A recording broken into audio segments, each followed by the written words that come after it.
Welcome to the fourth webinar of the Stay Grounded webinar series. The Stay Grounded network is a network to counter aviation and rapidly reduce aviation. My name is Mira Kapfinger, and I'm campaigner and co-founder of this network, and I will be facilitating this webinar today. We are here to discuss how to tell grounded stories, because we need to know how to communicate about aviation if we want to win this fight. And I'm happy to introduce two very interesting speakers. First, Manuel Grebenjak, who studied communication and also political ecology at the Autonomous University of Barcelona, and who is communications campaigner at Stay Grounded. And second, Magdalena Heuwieser, who is also co-founder of the Stay Grounded network and is our press contact and authored or co-authored the two reports on aviation by Stay Grounded. I will now hand over to Manuel to give an overview of what is expecting us and start with the content. Yeah, hello, welcome also from my side, Emmanuel. And this is our schedule for the next more or less 2 hours. So we had just the introduction, and next will be an input by me on some terms and some notions like narratives, framing, storytelling. After this, there will be time for questions and clarifications. And then we'll have a short exercise with breakout rooms, with small groups of about 3 people, just a few minutes. And then the input by Magdalena will follow. What's our core messages of Stay Grounded? And we can also discuss that. And then we talk about the core messages of the Let's Stay Grounded campaign, the campaign that we will start in April this year, and we would also be happy to receive some feedback. There will be time for that. And then there's a point where you can share your experiences with communication, with framing and messaging. And in the end, we'll have a summary and closing remarks, and you can give us a bit feedback on the webinar. Well, so let's start. Yeah, I think having worked some years in communications, it makes a big deal how we tell stories and what words we use, what framing we use, and so on. And words like narrative, stories, storytelling, framing, they are mentioned so often when you're working in this area, when you're doing political work, but I think that for many people it's a bit unclear what all of this means, and there's also different ways of explaining it and understanding it. So now I will talk a bit about my understanding of these words and how we can use what is behind it to craft better stories. And one sentence I like a lot to understand better what's narratives, how they influence us, and what stories is this one on this slide. What tiles are to mosaics, stories are to narratives. And it's out of this brochure, Toward New Gravity, from the Narrative Initiative, which I can highly recommend if you want to understand this topic a bit better. They give explanations for all of these words or terms as well. So let's start with a narrative. I know that there's also other ways of explaining it, but for me, the best way to understand the narrative is as a very big underlying or overarching, how you like, story, or a lot of stories together, you could also say, that is determining how we see the world or a part of it. And a narrative consists of 2 things, of the data and the patterns. So what is told, and also to some extent what is left out, and how it is told. So you cannot really have one without the other. And to make this a bit clearer and to connect it with the other terms, let's look at this, hopefully not too complicated slide. Here I will talk about meta-narratives, narratives, stories, and then there's also the topic of elements of certain stories, which will come on the next slide. So I think all of you know some of the meta-narratives we have in the world, the dominant narratives, the very big, if you want, so stories or ways how to understand the world that really determine how we make sense of what we hear every day, basically. And in the area we're working in, I think that the big meta narrative is aviation must grow. It's clear, there's no way around it. Aviation must grow, you cannot really question it. It's like, it's also true for the whole economy. The economy must grow is one meta narrative of our world, I think, and of how most people understand it. Although it's questioned, and such narratives are always questioned, and there's groups of people, let's say, fighting it, having another way of explaining the world, but I would say such a meta-narrative like aviation must grow, the economy must grow forever is dominant at the moment. So such a big meta-narrative is nourished by smaller ones. So in this case, you have here aviation is being democratized. I think all of you or most of you might have heard industry comments saying that like more and more people fly, that's a good thing, flying is getting more affordable, it's being democratized, that's something we want to have, we need to have, and that's good. But of course you can also tell the story differently. But let's first talk about the next step. So to craft or to make up this meta-narrative and this smaller narrative, aviation is being democratized, you have some smaller stories, a lot of them which are visualized here with the different squares in different colors. And all of the smaller stories make up this build this bigger narrative. So for example, one of the stories could be around the struggle on an airport expansion. So there's this company that wants to build or expand an airport, and it says because of this and this and that, we will build new jobs, we will have a lot of investment, people can fly from this and this city wherever the airport is built, that's a good thing. And then you have the other group, or maybe you have another group who is struggling against this airport expansion, saying there's the climate issue, there will be noise, there will be local pollution. And depending on how strong the communication is, with what reach each group behind the different sides of the story has. Of course, it's also more dominant or less dominant in, just let's say, the geographical area in this city, for example, where the airport is being expanded or they try to expand it.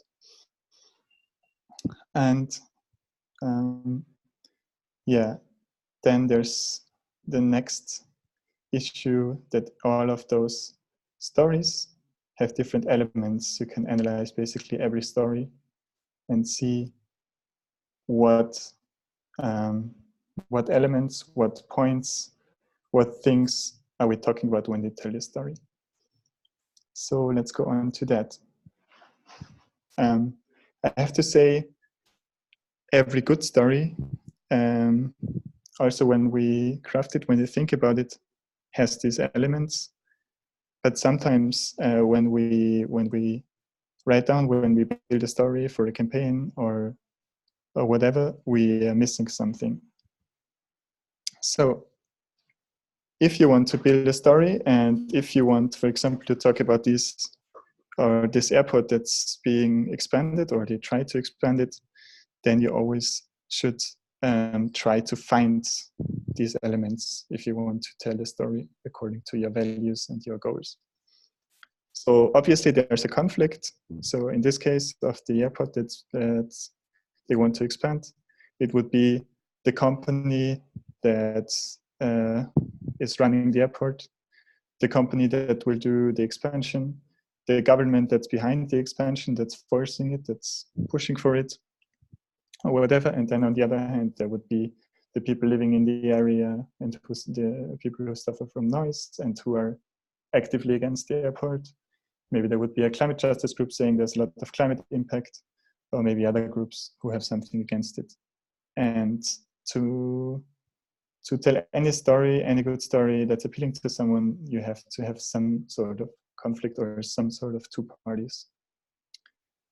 Then if you look at these groups, parties, people, whoever is in this conflict, you can look at the characters, the subjects, the protagonists of the stories. And a big, when you think about your own story, a big question for this is, who is telling the story, who is the narrator? Because in some cases, maybe your group, let's say you're in a climate justice group, your group can be the protagonist, and that's perfect because it's the best people, the best group to tell the story to whatever audience you want to tell it. But in other cases, maybe it's not the best narrator. Maybe in other cases, it's better to have the local people suffering from the impacts of the expansion as the narrator, because when they say it and how they say it also to some extent is more appealing and gets more to the guts of the audience you have in mind. Then the next element of a good story is the imagery. So that could be imagery with words. So you can already think about the topic we'll be discussing later, framing. Which words are you exactly using? Which emotions do you want to create? But also real images. What images do you show? So if you think about climate issues, I think one of the strongest, best examples is the anti-coal movement in different countries, especially in Germany with Ende Gelände. When you have people going into these big coal mines and you see the destruction that is caused by this industry, it's very clear that it's something bad. For other things, and also for aviation, it's a little bit harder to show images which are really showing the impact and the bad sides of this issue. But of course, always you need some imagery that makes the story somewhat tangible, that makes people understand what's going on without you having to explain every single issue and every single thing behind it. The next element of a good story is foreshadowing. That means when you're telling a story, and also when others are telling the story, there's always some sense of what will be the outcome. So for example, this airport that's supposed to be expanded, it will create a lot of jobs. And of course, the company who is wanting to build it will tell, okay, there's 10,000 jobs that will be created with the expansion, and that's important and that's necessary. And if we cannot build it, then maybe the next city, the neighboring city, will expand the airport and there will be the same climate impact. But no jobs here, so that's a very bad outcome. And then maybe the foreshadowing of the climate justice group would be that this is not true. We have to reduce the airport or the aviation infrastructure in any case and everywhere. And if we don't do that, then we face climate breakdown. And this airport and this expansion is one contribution to this climate breakdown that we are facing. Or it could be also, well, you're speaking about so many jobs, but actually it's being much less, and actually you could also create jobs in other sectors which are more sustainable, which are also more have a higher quality, for example. And then last but not least in this case, are underlying assumptions. This is leading back to the first point from the last slide, to the meta-narratives and to the bigger narratives in general, because they come in here again. So what do you assume when you think about the story to actually be open for a certain explanation? And if you assume and if you take it for granted that aviation has to grow and that the economy has to grow, then it's very likely that you will just accept and find attractive the way conflict characters, imagery, foreshadowing is used and being told by the company that wants to expand the airport. But if you don't take this for granted, if you question maybe growth in general, or if you question the aviation and mobility system, then you would be more open to a different way of telling the story. So, yeah, if you want to know more about this, then I would recommend to you visiting the website that is provided here of the group Story-Based Strategy, and read a little bit about it. There's certain steps also how you can understand this even better and how you can craft your story and use these elements. So, oh, and on this slide, also we'll share the slides with you afterwards. There's a few more words about the elements of the story. And I can also highly recommend to you the book that is that I put here, Reimagining Change, from the Center for Story-Based Strategy, which yeah, getting in depth on this issue. So let's go on to the next very important thing for building, for crafting our stories. And that's values, that's morality. And I mean, I used this picture here because of different reasons. Maybe some of you or most of you know that it's a picture from the Handmaid's Tale book, and a very good series, which I highly recommend. If you don't know it, look it up. If you haven't watched it, watch it. But besides the wings, which are in some way standing for flying, and maybe for aviation in this case, I want to say that this story, that the book or the series are talking or using a lot morality. Moral is a big thing, is a very important notion in the series, in the book. So, what is it about? You can think about values and moral in different ways. You can also research them, categorize which moral foundations, which values people have and hold dear. And when we, in our work with Stay Grounded, we use, and especially for the campaign we launched this year, we use the moral foundations theory by Jonathan Haidt. There's also, of course, other ones. For example, there's a famous way of thinking about values by Shalom Schwartz, which is a US-Israeli researcher. But let's, for now, concentrate on Jonathan Haidt. And he says that basically every one of us has, and to different extent, 6 moral foundations, that society and people have 6 moral foundations, and that not every one of them is equally strong in everyone. So, which ones are those? The first moral foundation, according to Jonathan Haidt, and maybe one explanation before, of course, the important thing is these moral foundations determine how we think about things we hear, how we think about stories, how we also understand politics in some way. So these are important to to think about how to speak to people. That's why I talk about it now. So the first moral foundation is care. It's about cherishing and protecting others.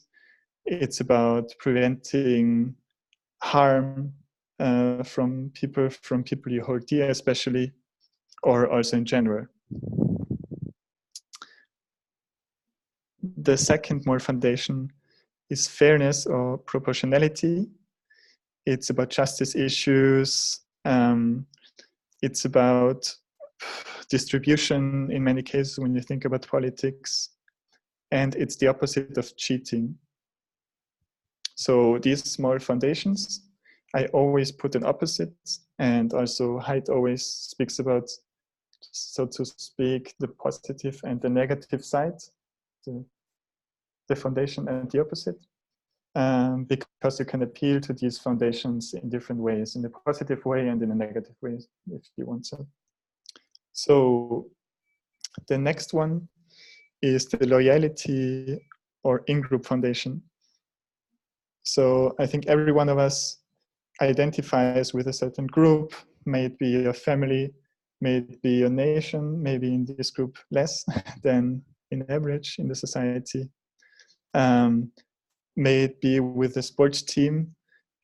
But the important thing about this foundation is that you want everyone to stick to the rules of this group, to identify with the group, to speak in a positive way about this group, just to be loyal.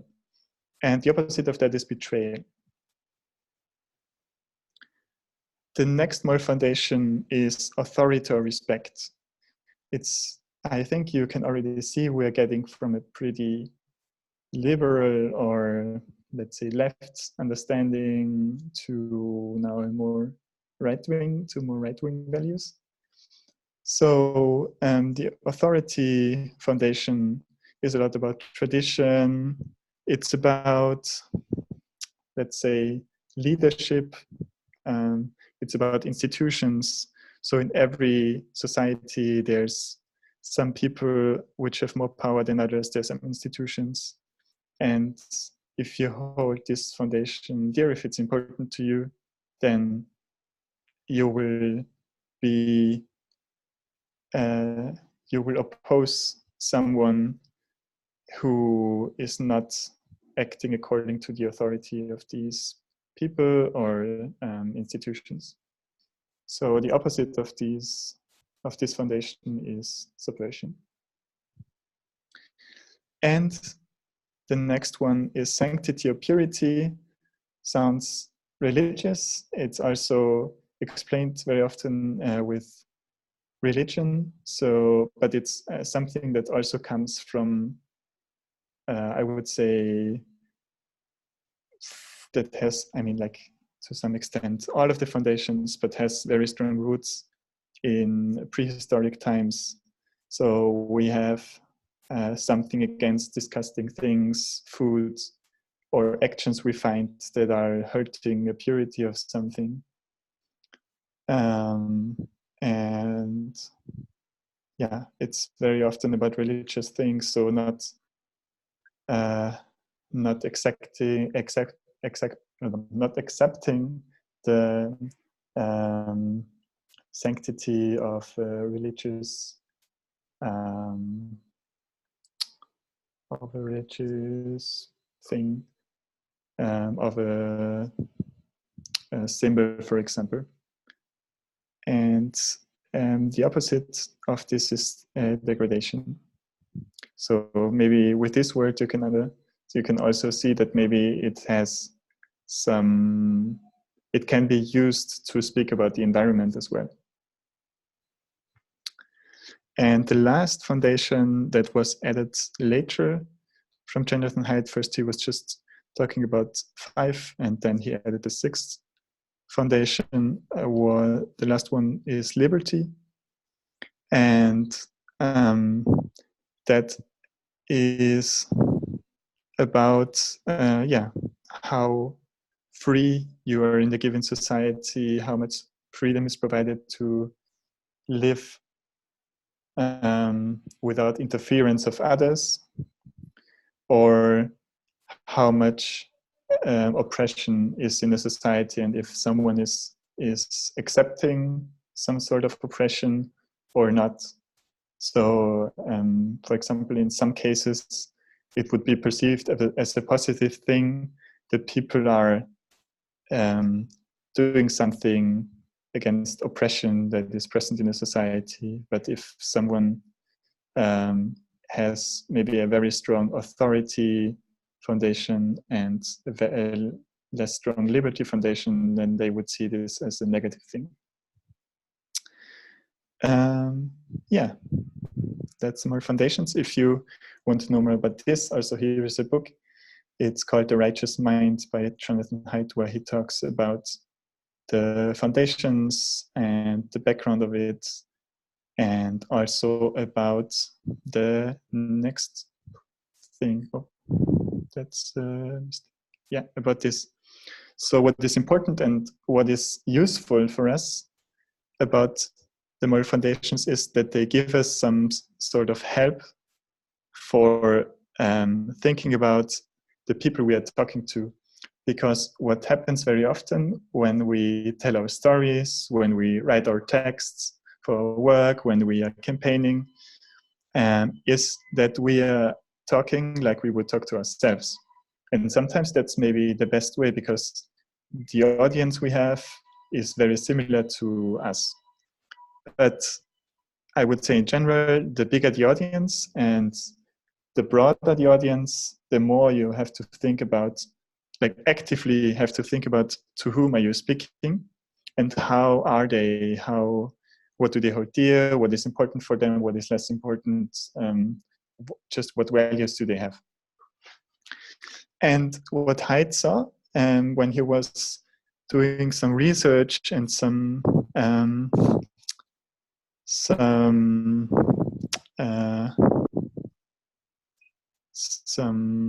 in-depth research with colleagues, some empiric studies about these moral foundations, was that there is a big difference between liberals and conservatives in moral foundations. So on the y-axis, you can see how strongly people endorse a value or reject a value, and on the x-axis, there's how liberal or conservative people are. And the lines, the different lines, as you can see indicated, are the different foundations. So here's just 5 of them. And I think until now, Haidt and different other people in his team have done different kinds of surveys with over 100,000 people in different countries, not just the US. He's from the US. And they saw the same pattern everywhere. Very liberal people have very strong care and fairness foundations. So how they see the world, what is important to them, how they explain things to themselves. And they are using explanations or values which are connected to care and fairness, and much, much less the basis of loyalty, authority, and sanctity. And if you go to the other side, the conservatives, like the more conservative or right-wing, let's say, it gets, the more important become sanctity, authority, loyalty, and a little bit less strong, the less important is care and fairness. But still, as you can see, the conservatives, the very conservatives, have still somewhat strong foundations of care and fairness. So it's not that it's not at all important to them, but it's that in comparison to the other values, to the other foundations, it's a bit less. And also, and that is something that surprises many people, you could say, looking at this, that actually right-wing people are more diverse in their values, in their moral foundations, in how they explain the world to themselves, or also to others, of course. And that's also what Haidt says, and what actually I can support from my personal experience, that more conservative people are better in speaking to a broader audience and reaching them on different levels. So what you can take from that, and I would not say that it's a perfect and unquestionable thing, but it's something that helps you thinking about different groups of people, maybe, that you should just be aware to whom are you talking, and who and how they are. So let's go on. And that is the last of the notions of the terms I want to talk about, and maybe it's the one that is known best. But what I can see in my own work, and what I see very often also in the work of others, is that we know a lot about that. Maybe we know a lot about storytelling, framing, and everything, but still, when we are writing something, when we are telling a story, we use the same words, the same frames all over again. We speak and we write like we would speak to ourselves. And you always have to challenge you again and again to actually reach your goals and to tell the best possible story. So I would say,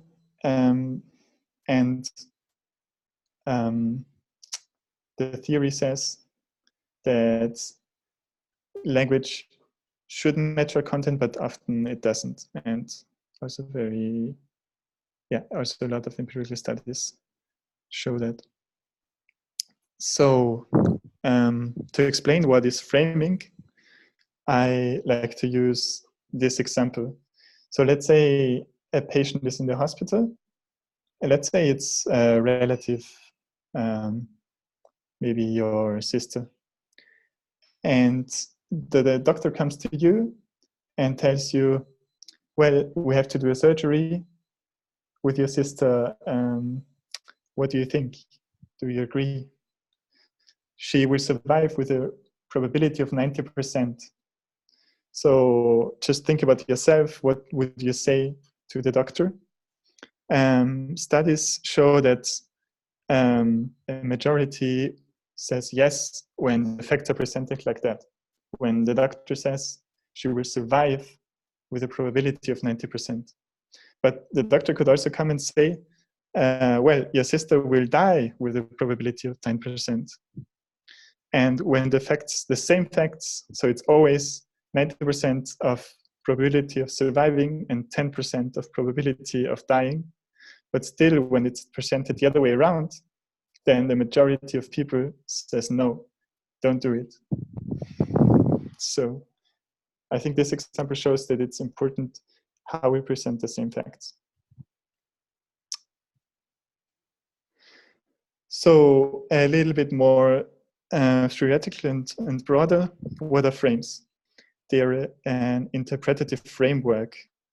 What I mean by framework, you can maybe explain by looking at the way how we think about the world in general. So let's say I just mention one word, nail. So maybe you started, after I mentioned the word, maybe you started to think about different things related to nail. Many people start to think about a hammer because, of course, if you want to put a nail into the wall, you need a hammer. Maybe some people thought about thumb because some day you hurt your thumb with a hammer when you wanted to put a nail into the wall. And maybe some people thought about a frame because when you hammered the nail into the wall, then you wanted to hang a frame. And there we are back at frames. And of course, you can also think about this in a more political way. So if you have one word, you can activate a lot of other words, pictures, frames in your mind. And as you just saw, frames activated through language could be also of course, to some extent, used for pictures, but speak of the wording here. They recall a series of interpretations I just showed. They influence our perception and then our actions. and that's shown by many studies. They determine how we give meaning to facts. What is very important is they highlight some aspects, they hide others. So it's not just that you say something the way, but you also make something invisible with your language. You can never show the whole picture, never. Frames work unconsciously, they cannot be switched off. And this also means that if you're using the wording, the framing of maybe a worldview, a group, a person, whoever you don't actually accept or like, that you will also reinforce this other framing. So this is true. Deny also strengthens frames. Another example. So the strongest frames, the frames that work strongest are very often frames, that is a framing that makes you almost feel the thing you're talking about in your body. So this is a visualization and wording of the text burden. You can speak about taxes as a burden, and then people will get a sense of course, we have to lower taxes because they are putting so much pressure on us, so we cannot bear them anymore. And this is a framing that is also, I would say, pretty conservative or neoliberal, and it's clear why it's used from some groups more than others, but also very unconsciously, very often by people who actually don't hold the same values and who have other political goals than lowering taxes. And they should more speak about tax contribution, for example, and less about the burden, or not at all, actually. So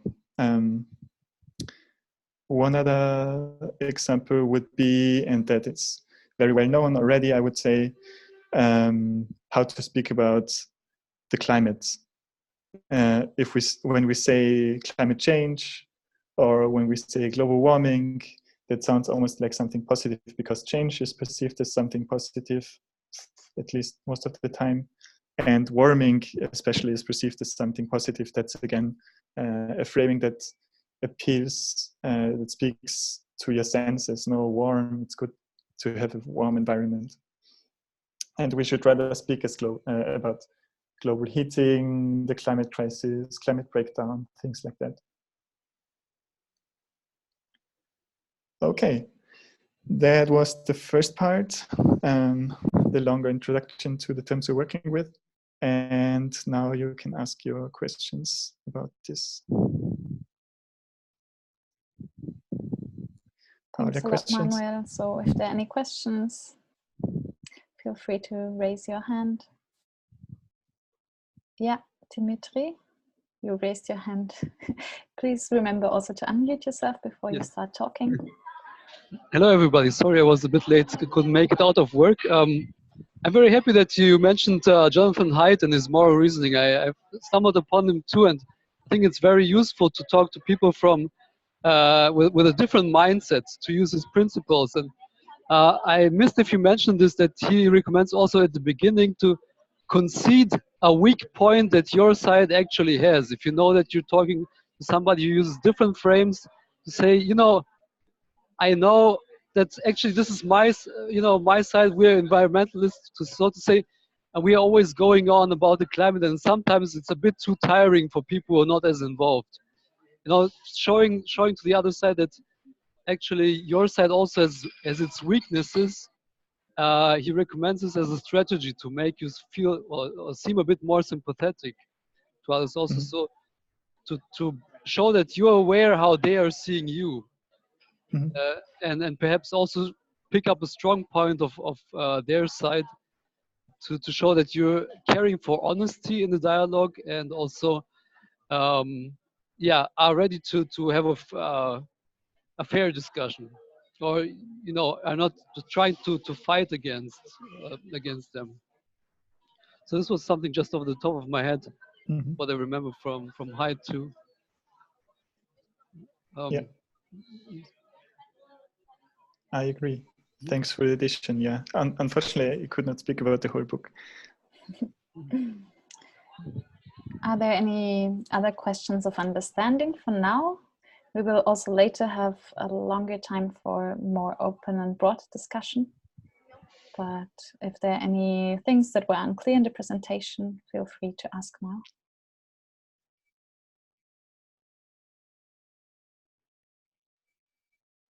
Could also be disagreement. Maybe you see something differently.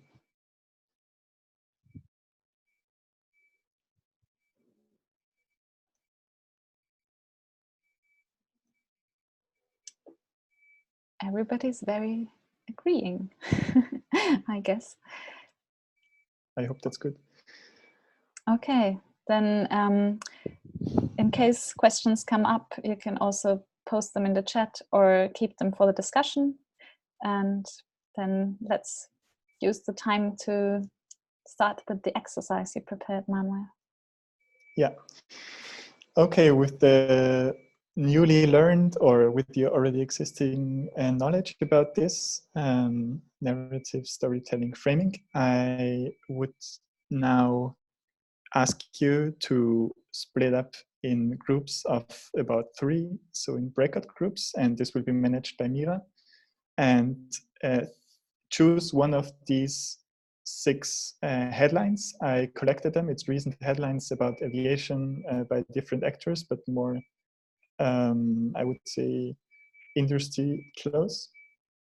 And to reframe them, so you don't have to stick just to the headlines, just without looking it up, without really thinking what could be really behind it. Just take it, and you can also make it up.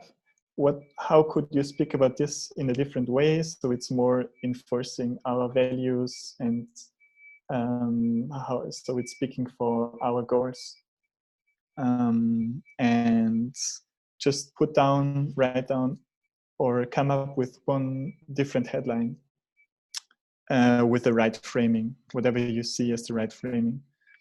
And afterwards, you have 5 minutes for that, and afterwards we will collect your headlines, so you will just present them to the group, and also just the headline and maybe 1 or 2 sentences as an explanation what is behind it. Are there questions of understanding?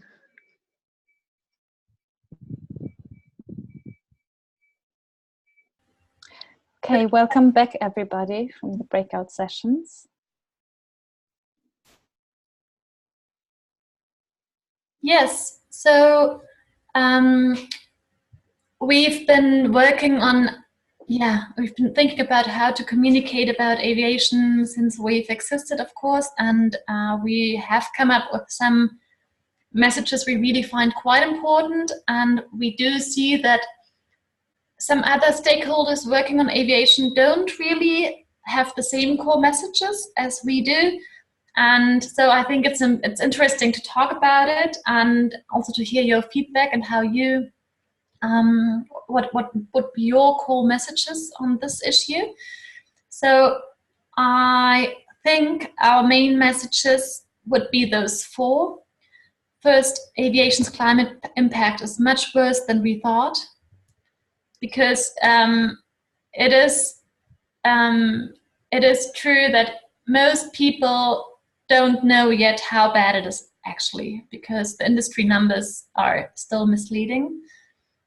Then second, we want to tell the story that it's just a justice problem.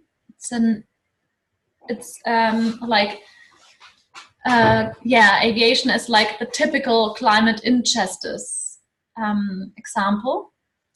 Third, that greenwashing is no solution, and that instead we have to reduce flying.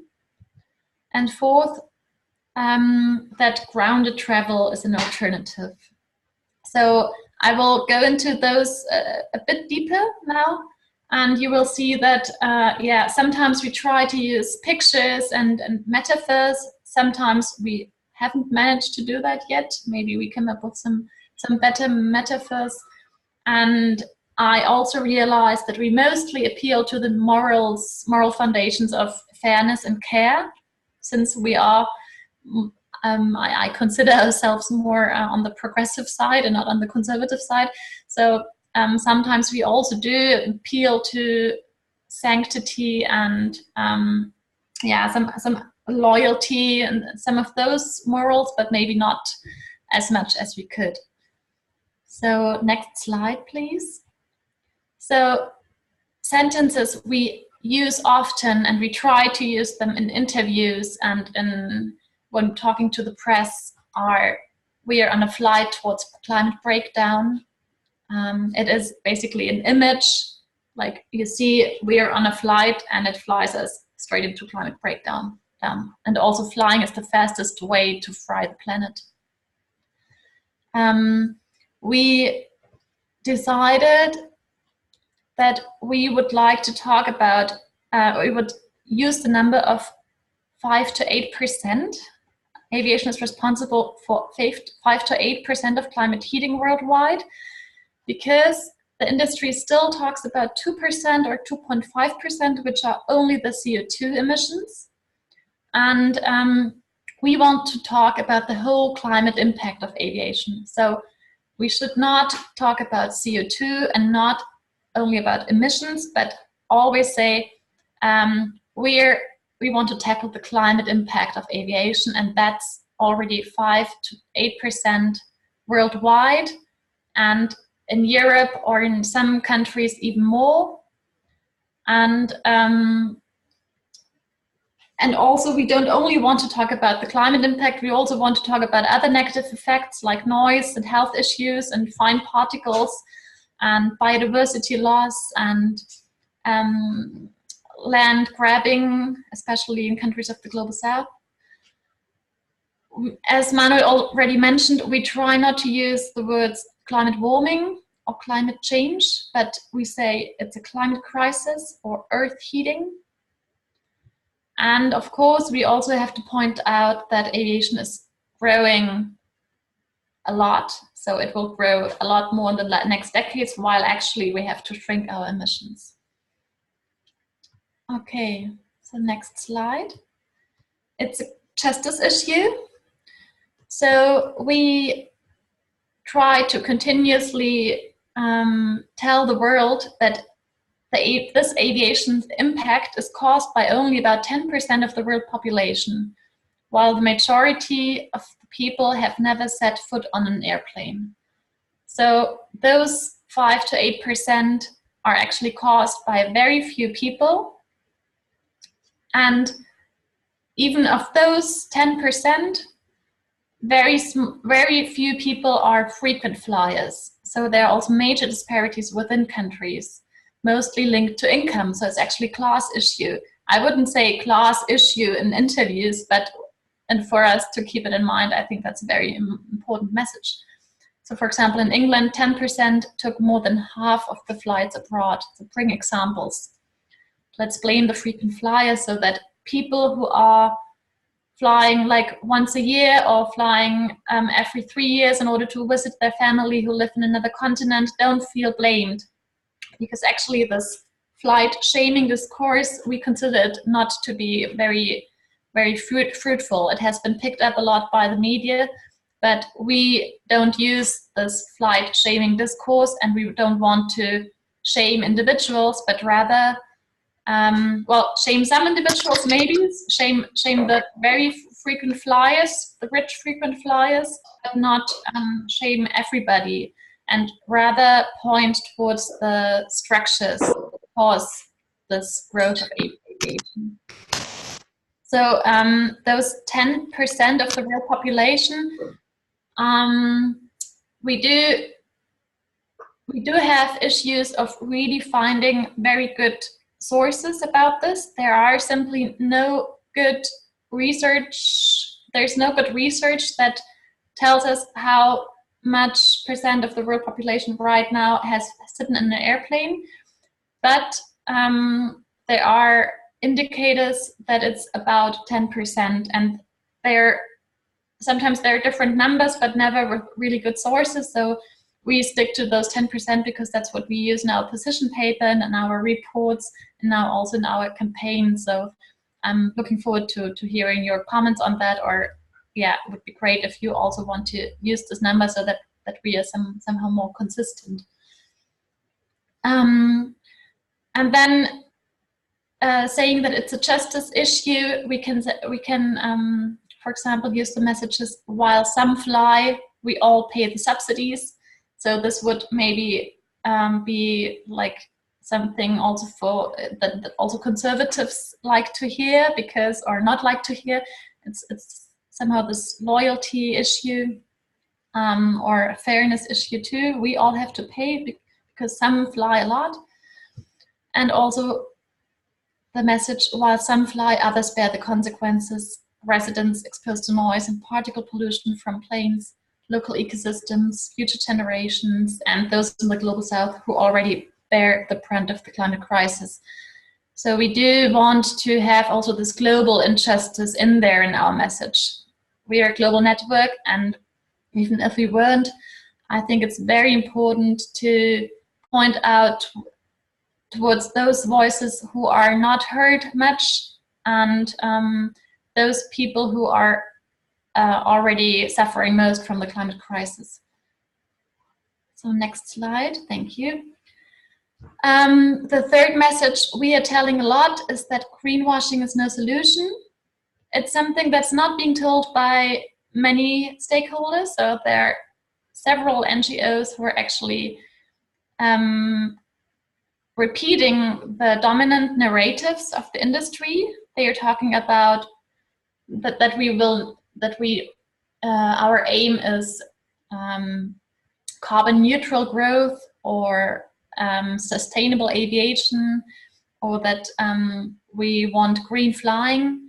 And we strongly recommend not to repeat those narratives, but to say, okay, green flying is an illusion. So we need a reduction of aviation, or degrowth of aviation, the name of our current report.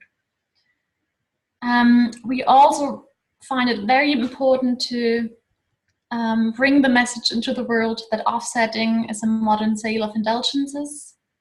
Compensation of emission is ineffective. It leads to land grabbing in the global south, and it doesn't tackle the problem. So of course, depending on the on the target group you're talking to, you cannot use terms like land grabbing, but you can describe it in a way that makes it explicit what's actually happening with those offsetting projects. And of course, we also want to say what we want. So reducing flying is not negative, but it's cool. It's trains, not planes. It's stopping unfair subsidies, taxing kerosene, finally. It's putting a levy on frequent flyers instead of those who only rarely fly. It's putting a red line for airports and setting moratoria. So we also we prefer not to use the term prohibit something, but rather say put a limit or a red line to something.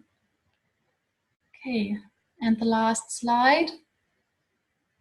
Grounded travel. So this is also a term we want to coin, something that hasn't existed yet, grounded travel.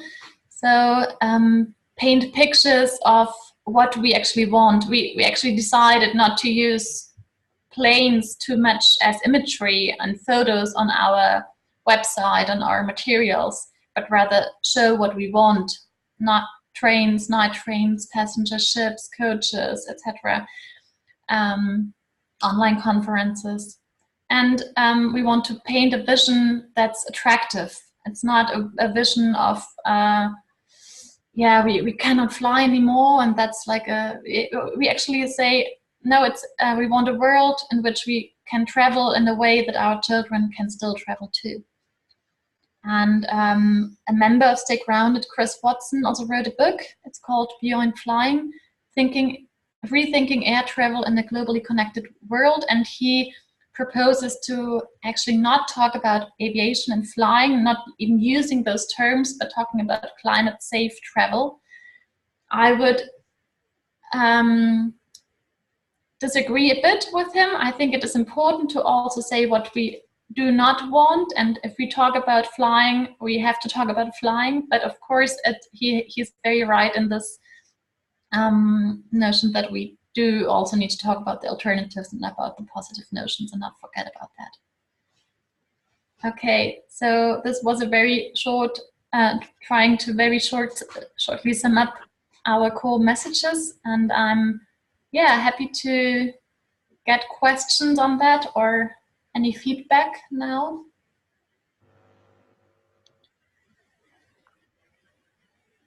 I see Melissa has raised her hand. Melissa, please. Yes, well, you were talking Please speak about, up, you're very silent. You were talking about like shaming people for flying, and you said that it's better not to shame people, and I think that's a very good start, because it's also still about making people aware of how bad flying actually is.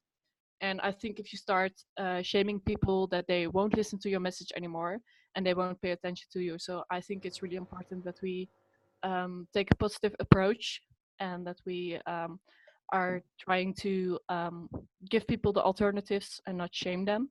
So I just wanted to comment on that. Mm-hmm. Thank you. Thank you, Melissa. Ellen. Hi. Just one of the things that I found is with certain groups, if you say climate crisis, they don't hear anything after that. So what I found that I've needed to do is to make it personal to them. So what are the impacts without actually talking about climate crisis? They really tune out. The other point is with greenwashing, what I've also found is one of the arguments that is a greenwashing thing is saying, well, we can do vertical farming, which speaks to the food security issue. So vertical farming doesn't work in terms of the emissions, in terms of climate change, but those that are for air travel will put this forward as a solution that is not viable.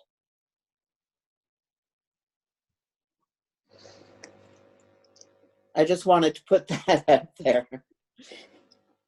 Yeah, thank you, Ellen, for giving an example on greenwashing strategies. And yeah, I think, Lena, if you still want to comment on something, we have also received the question in the chat if there's an alternative theory of change around the campaign impact and the outcomes.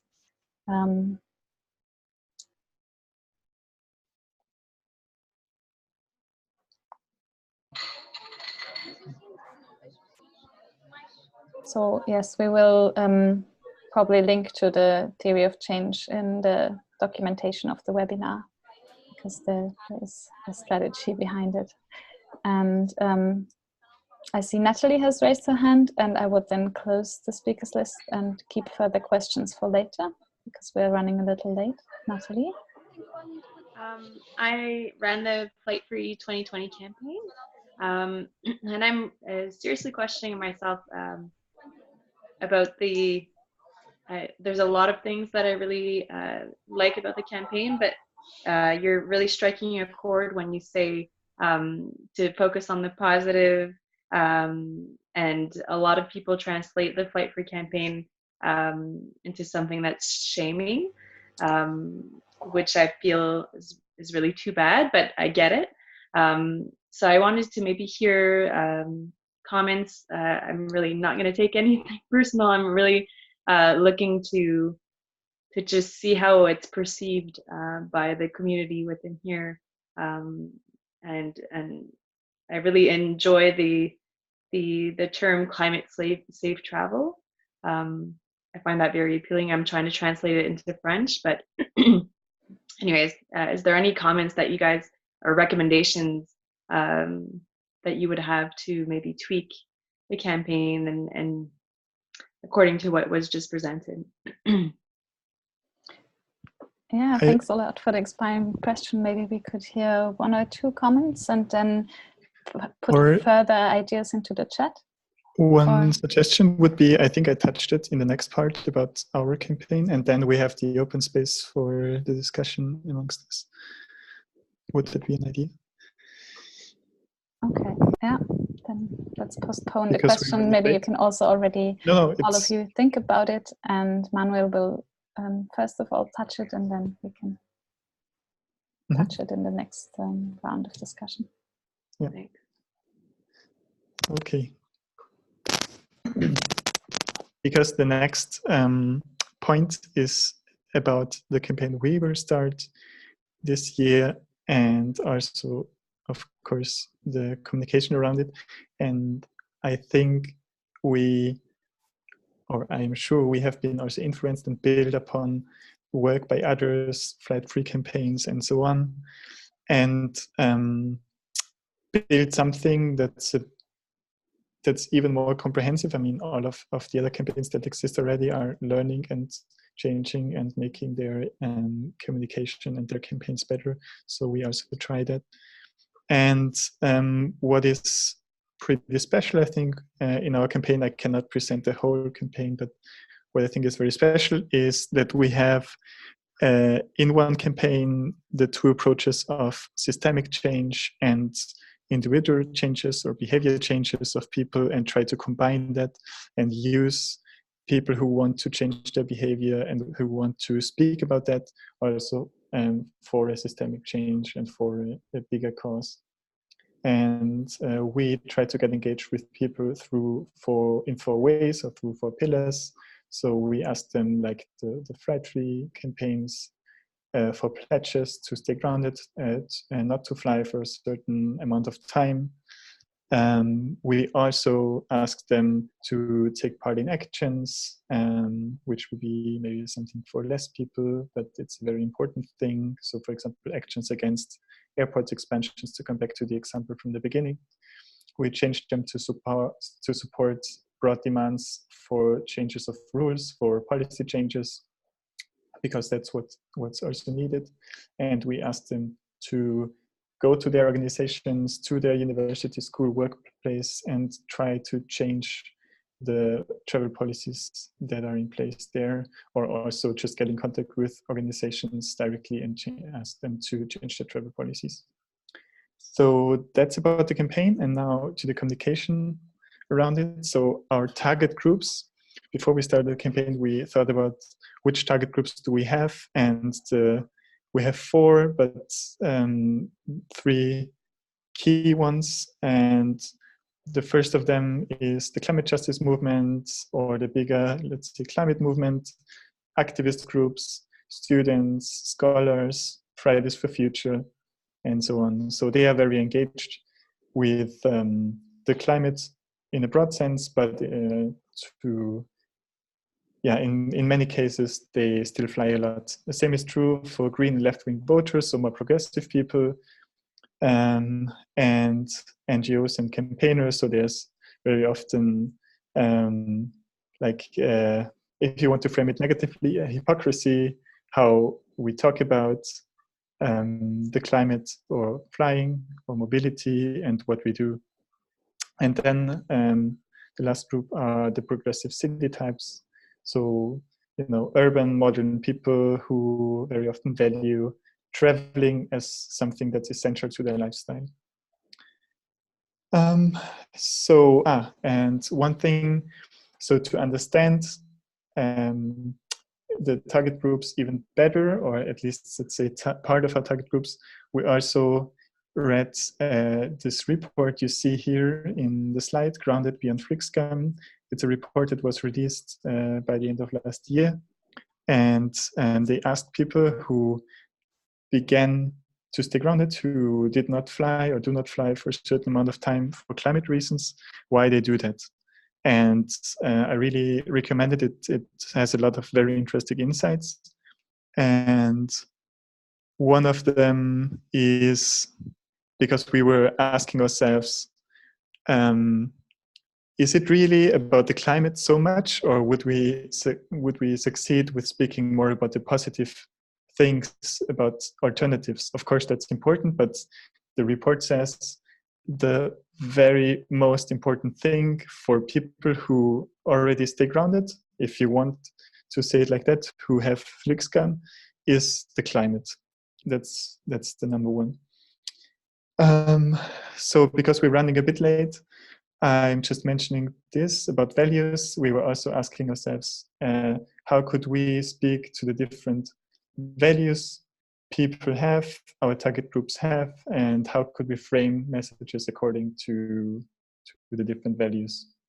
So speaking about the CARE foundation would be, and that's a very, I would say, climate justice framing. People will use their homes and livelihoods to climate disaster. So people who are caring not just for their community here, but also for the global south will be open for this framing, I would say. Or the fairness value, the fairness foundation speaks about frequent flyers. They have a huge climate impact. You just heard it from Lena. Yeah, I'll skip the other ones and go on to the next slide.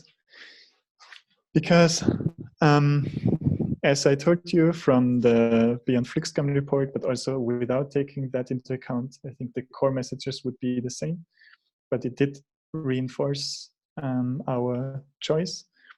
Our key messages are three. First of them in the campaign is the climate impact of aviation. I mean, you see that it's basically very similar to what Lena just presented to you. But here in the campaign, we are, for every part of our communication, for every Facebook posting, for every tweet, for every slogan we make for an action, for example, we will ask ourselves, which core message do I want to transfer? Do I want to transport with this whatever communication part with the slogan or whatever? So the first is the climate impact of aviation.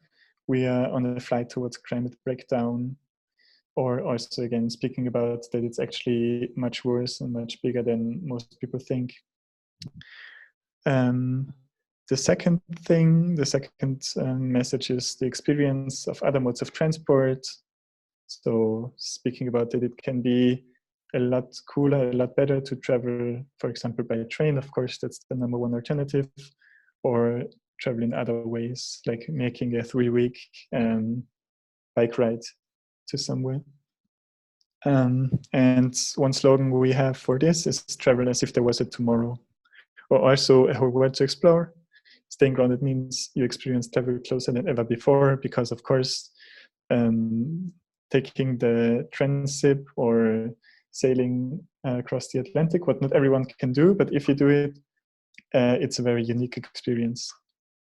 And in the campaign, we want to we want people to speak about this and to share their experiences. And the third one is going towards the systemic change approach, and says that we need to build a movement and to change the rules. It's cool to stay on the ground. It's cool, it's good and important to travel differently. But to have a bigger change, a bigger impact, we have to do more. And so the staying on the ground is just the first step. Yes. And this number 3, for example, will be also used a lot in visuals. So if you show someone just, you know, someone who, let's say, that's the hero of our story in a group of people taking the train, that shows, okay, it's an individual choice, but you're also part of a bigger group. And another term I did not touch before, but is very important for campaigns, I think, is a meme. And a meme is not just a funny picture in the internet with some text, but it's very hard to explain. You have to say, but a meme is just some information that jumps from mind to mind, basically. It could be anything. It could be a few words, it could be a slogan, it could be a picture, it could be a thing, or in this case, in the case of our campaign, it's an animal, it's the penguin. So the thoughts behind the penguin are, it's a cool animal, I mean, you know where it lives, it cannot fly, and also because of where penguins live, there's a big connection to the climate. And although depending on which group, which people you're talking to, sometimes you have to explain it more and sometimes less or not at all, but it's pretty, well, let's say relatively easy to understand what the penguin is about. And sometimes when you're campaigning, sometimes memes are falling from the sky, they're just falling onto you and you can use them, but sometimes you have to think very hard what would be the right meme. Sometimes you can pick them up and sometimes you have to really to create it. Yes. So much about our campaign messaging. Now we are at the end of the input and we'll soon have time to discuss. But before, I would just summarize what we heard until now. So if you think about the bigger discourse, the discourse we want to influence, think about underlying narratives, think about how do people make sense of the world and of stories they hear. What are the big important narratives that influence your story and your topic? Then find the best points of intervention around that and create powerful stories. So in the example we had before, it was the airport. The airport is expanded. It's something that people can see, that's something you can grasp, it's tangible, and create a story around them, create a story on greeds of the investor who wants to expand this airport and of people suffering who live nearby and so on. But when you do that, know who you want to speak to, who is your audience. It's not the same if it's maybe if you're speaking to the people living next to the airport who are maybe more rural people, maybe more conservative, or if you want to speak to people in the next city where maybe more in average people are more progressive, and maybe there's a lot of people active in the climate justice movement and you want to speak to them first. So think about who you want to talk to, and you can, of course, talk in one campaign to different audiences, but it's very hard to speak in one campaign to different audiences with the same piece of information, with the same piece of communication. So know at which time you speak to whom. And if you are clear about that, then craft clear core messages, try to keep it just a few. And around these core messages, build stories, build slogans, memes, which can transport part of your narrative, part of your story. And when you do that, mind the framing. It makes a difference which words you're using. Look at the framing of the opposition, because there's always an opposition, of course. How do they talk? And in most cases, just don't talk like them. Find your own words, find your own framing. So that's the summary for now. And I hope you found it interesting. And if you did and want to dig a bit deeper into this, here's the literature and sources we used for the webinar. We will share the slides with you. So yeah, now we can discuss, right? Thanks a lot. And yeah, Nathalie, I hope some of this also touched upon your question on how to frame a flight-free campaign a little differently, because this was actually one of the motivations behind this whole Let's Stay Grounded campaign, to somehow use this momentum that is there from those individual pledge campaigns to feed it into a bigger picture and to feed it into a call for political change and for systemic change. So yeah, that's why this flight-free campaigns are a very essential pillar, or the pledge to stay grounded, but there are other pillars in this campaign too. So any questions, comments? Maybe about this, right? I think I didn't touch it as much as I wanted, but the shaming, one word about the shaming, I think we should never talk about shaming. And actually, the only way the only reason why people talk about shaming is because the industry termed the flight shame, which is a feeling you have because you see what impact your flying has. It, like, shame is the feeling from within, and they turned it around and turned it into a shaming. I've actually never heard a climate campaigner or a Fridays for Future person shaming someone else and telling them you're bad because you're flying. So I think that's just an evil framing of what we're actually doing. And the other words that were mentioned, the sacrifices or relinquishment, I think we can also turn this around, like they turn around the shaming or the shame. So because we are actually sacrificing so much right now because of the privileges of others. So people who live next to airports, they are sacrificing their health to some extent, and an environment that is calm and quiet and nice and does not have so much pollution. And yeah, everything they are suffering from, you can also talk about this as some sort of sacrifice or relinquishment. Yeah, just to use one tactic of the opposite side.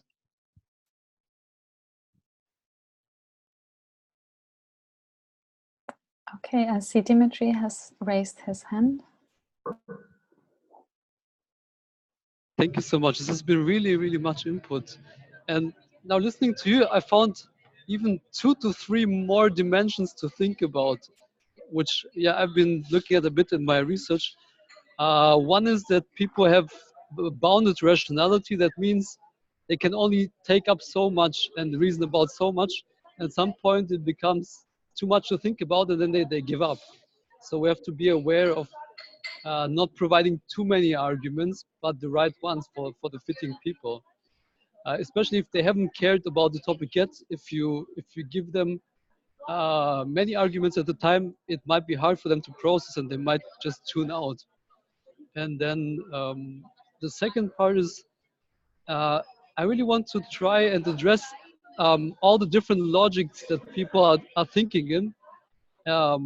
And part of this is also like the conventional advertisement of the flight industry, which we will also have to think about. I mean, most of the values appear actually to the core audiences that we have, but there's also things like, okay, flights are just cheap, and yeah, practical, and these are common frames of and logics of thinking that we might want to come up with some good arguments too, to say, you know, it's true, but maybe they don't matter as much. And the third part is actually, let's not forget to think about power relations. This has come up a lot by people who have been countering me, saying, you know, I know what this is all about. Actually, you Greens are just trying to grab the power. And it's to an extent true that this is a power discourse, you know, who has the say in society. Will we now have a green rule or so? And then even to counter this, I've often been confronted by, oh, now it will be eco-terrorism or what? So it's a completely negative framing. So we might want to come up with ways to to address these. And one way I've found so far that has worked is to actually own it, to say, yes, indeed, I have some power. I want to take the power that belongs to everybody, in the sense that I take the responsibility for what I do, and so should you. So in a sense, taking or showing that you take responsibility is a legitimate way to claim power. And you can also ask this of anybody you're speaking to, I think. And if they cannot do it at the moment, they at least internally think, okay, but this is something I really should be doing, even if I can't do it at the moment. Yes. So these are like, yeah, 2 or 3 perspectives I've also been thinking about that feed into the framing questions. Thank you, Dimitri. Great to hear that the presentations have triggered lots of thoughts with you. Are there other thoughts that you want to share from other people?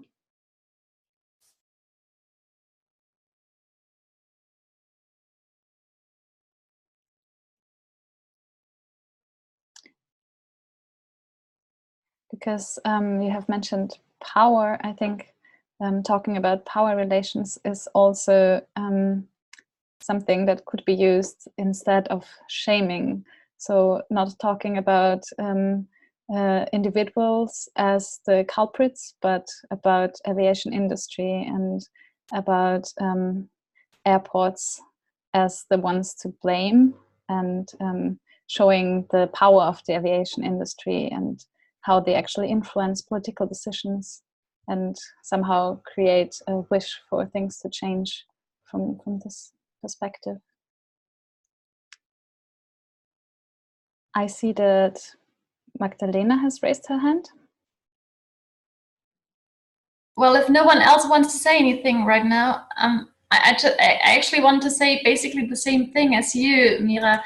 My approach is also to not blame so much the individual, but rather point towards the power structures behind it, and actually also understand people and show them that we understand that they fly because they have relatives in other continents, because trains are just more expensive than planes very often, and because everybody flies, so, or at least here.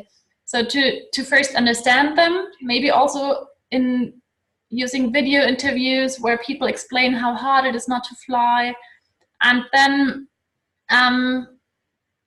saying, okay, that's why we need to change the rules. That's why we need to build a movement.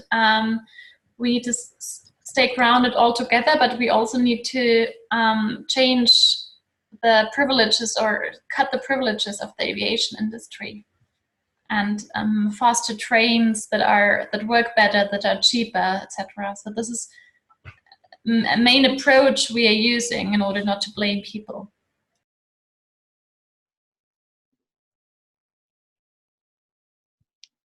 Thanks a lot. I saw in the chat that Carla also mentioned that in order to actually get people to take action, they need to have the feeling that they could also change something. So this need of Selbstwirksamkeitsgefühl, of being self-efficacy.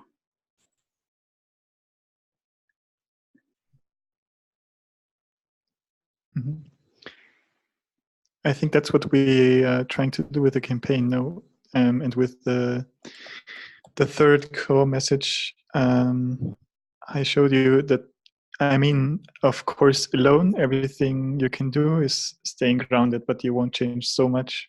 But if you think about the third core message, let's build a movement and change the rules, that's making people being effective with what they do. And yeah, that's what all is about. I think that everything we are doing and we will be doing with the campaign is leading towards this goal. And also the smaller things, like pledging to stay grounded, are just leading there.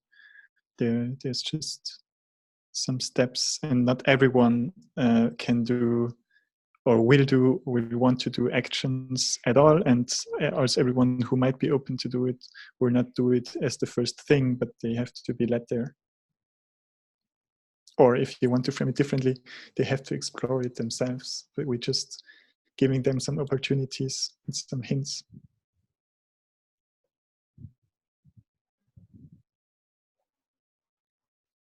Any other comments or ideas on that, or maybe also disagreements or other points of views? I see Dimitri has raised his hand. Are there people who haven't spoken yet who want to say something? Maybe we'll give a short opportunity, but seeing none, Dimitri, please go ahead. So I've also found it's a matter of personal style in a way. So the person that you're speaking to and how you present yourself. So you might have to try out different arguments to see what works and what looks realistic from your position. For instance, actually, this might be a bit controversial, but I'll be curious to hear your thoughts. We know with the shaming part, sometimes I do use shaming, and it's tough in a face-to-face way, but only for things that I believe people can change on the spot and immediately and will accept right at the moment. Let me think of an example. So, you know, if I say if people say, you know, I'm not that rich that I could afford to take the train, and I say that's true, but or maybe that's not a great example, but in a way to reframe this, that I say I'm not that poor actually, and you know, I'm in a way that's saying I'm taking responsibility for my flight. So can you not do it? In my case, it's possible because I come from a poor family, and I can say, you know, I've experienced some of both sides of the spectrum. So I know what it feels like to drive all across Europe in a car, and this is not a thing for rich people only, you know, to give up flying. But you have to organize more, and yeah, yes, now I remember. So the other part that I use is say, if you fly, this is something for amateurs, because it's really easy to know, just book a flight and get on it. But this is just because you don't know how to take the train, or you don't know how to pick the route. But this is okay. I mean, I've been there too, beginning to travel, but there's a lot of people who will help you find the route really easily, and you will see if you try it out, it's not that hard. So in a sense, empowering people. But I use shaming to express that they haven't tried out even something, to get them to feel like, okay, you know, maybe I should have given this more thought, to the beginners. I wonder if you think that could work or not. Thank you, Dimitri, for this interesting idea. Any comments on that?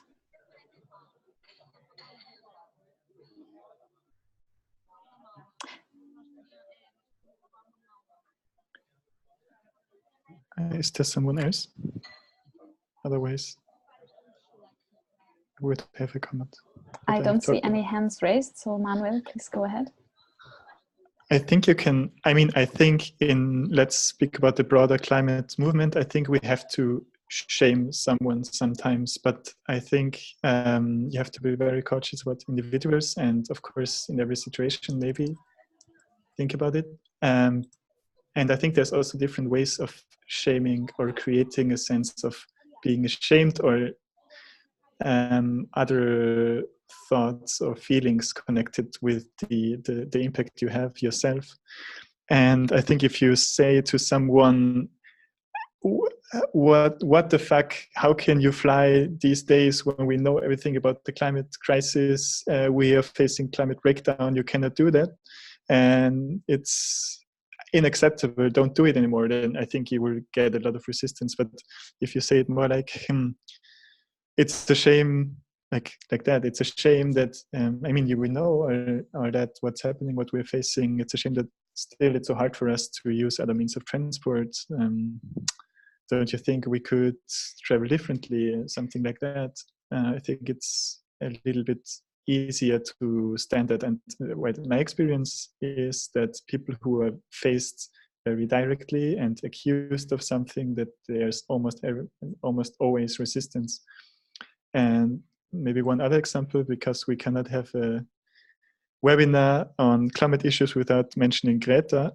think what Greta Thunberg is also doing is a little bit playing with this shaming thing, because when she says, "How dare you to a room full of people who are also responsible to the climate crisis," but not shaming one of them directly, then everyone will start to think about their role, and it's less likely, I think, that there will be a lot of resistance, or let's say open resistance, like coming back with accusations and things like that. Of course, it's still there, and there's many reasons for that, but I think it's something you can really play with. And yeah, there we can also, of course, like in other cases, learn something from Fridays for Future.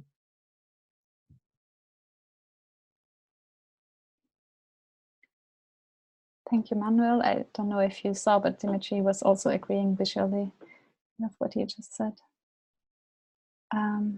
Any other remarks or comments?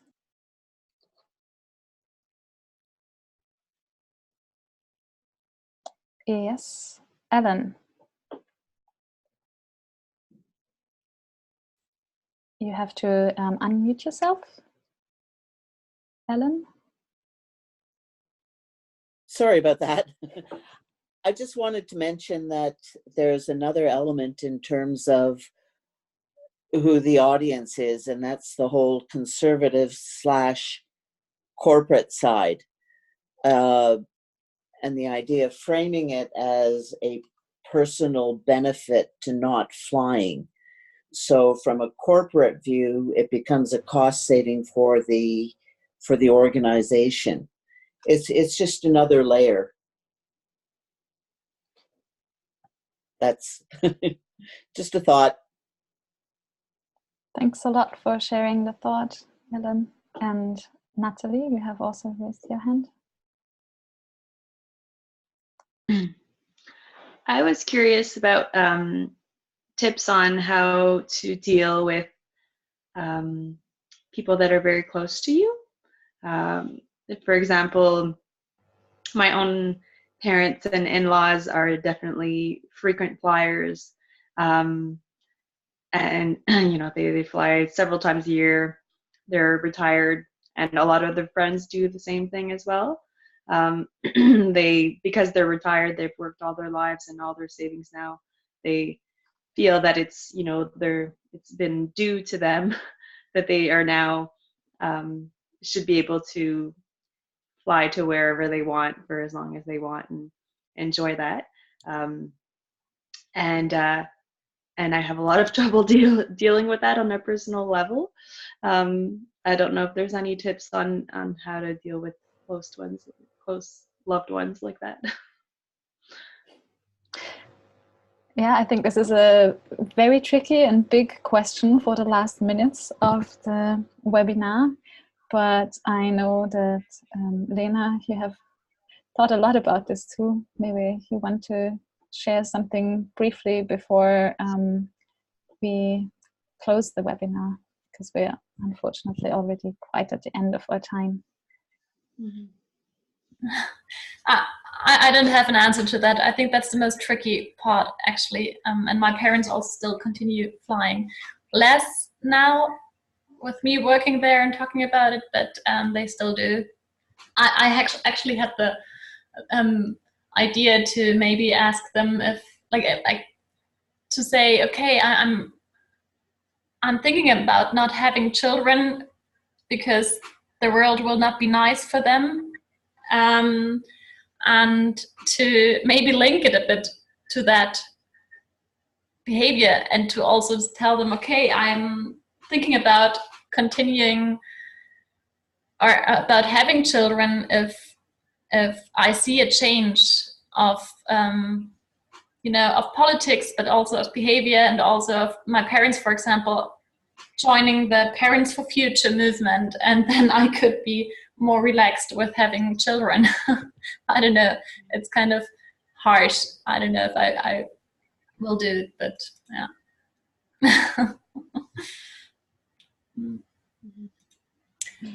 Thank you. And I see that in the chat, Dimitri also commented that, of course, it makes sense to have very different messages for business flyers or for family. And Carla shared a handbook that might be helpful. I think it's on psychological aspects of communication. So I will also add it to the links we will send around with the webinar documentation. And this brings us also to the feedback, which we will be sending around via email after the webinar, but I'm also posting it into the chat right now. Please, before you leave the computer, please make sure to fill in the feedback questionnaire, because for us it's very important to hear what you liked, what you disliked, to also improve in the future, because as you know, this is a webinar series and we will be continue to having webinars, and we also are looking forward to see you in the next webinar. So thanks a lot for all the participation from different sides of the globe, and have a wonderful evening or day wherever you're located, and stay grounded. Goodbye. Bye. Thank you. Stay grounded. Goodbye. Thank you. Goodbye.